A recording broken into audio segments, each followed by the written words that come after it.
कोकणातल्या तिन्ही जिल्ह्यांना आज रेड अलर्ट जारी करण्यात आलाय। रायगड, रत्नागिरी आणि सिंधुदुर्ग जिल्ह्यामध्ये मुसळधार पाऊस बरसेल असं हवामान विभागानं म्हटलंय।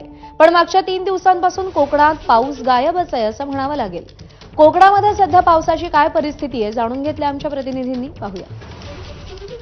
कोकणामध्ये मागच्या 3 दिवसांपासून रेड अलर्ट जारी करण्यात आलेला आहे। म्हणजेच रायगड, रत्नागिरी आणि सिंधुदुर्ग जिल्ह्यामध्ये मुसळधार पाऊस बरसेल असा अंदाज हवामान विभागाने व्यक्त केलेला आहे। पण तुलनेनं पावसाचं प्रमाण बघायला गेल्यास या तिन्ही जिल्ह्यांमध्ये खूपच कमी आहे किंवा खूपच तुलनेनं पाऊस हा कमी बरसताना दिसून येत आहे। अर्थात सिंधुदुर्ग जिल्हा असेल, रायगड किंवा रत्नागिरी जिल्हा इथल्या काही ग्रामीण भागांमध्ये किंवा सह्याद्रीच्या दऱ्याखोऱ्यांमध्ये जी काही गावं आहेत, वस्ती आहे किंवा जो काही भाग आहे त्या ठिकाणी काही प्रमाणात मुसळधार पाऊस स्वाभाविकपणे बरसतोय। पण त्यानंतर तो पाऊस विश्रांती घेतोय। मी आता काजळी नदी जी लांजा तालुक्यातून येते आणि रत्नागिरी तालुक्यातल्या अगदी अरबी समुद्राला भाटे येथे मिळते त्या नदीच्या किनाऱ्यावरती उभा आहे आणि तिथलं हे चित्र आहे। आता जर आपण बघितलं तर पावसानं विश्रांती घेतलेली आहे। मध्यरात्री पावसानं काही भागांमध्ये जोरदार बॅटिंग केली, अर्थात हा पाऊस सरींवरती होता।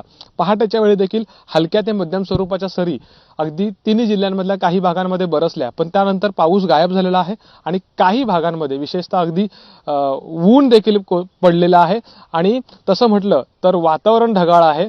पण त्यामुळे साधारणपणे पाऊस कधी बरसेल याकडे सध्या सगळ्यांचं लक्ष लागलेलं आहे, कारण की आज जिल्ह्यामध्ये रेड अलर्ट आहे पण पाऊस मात्र नाहीये।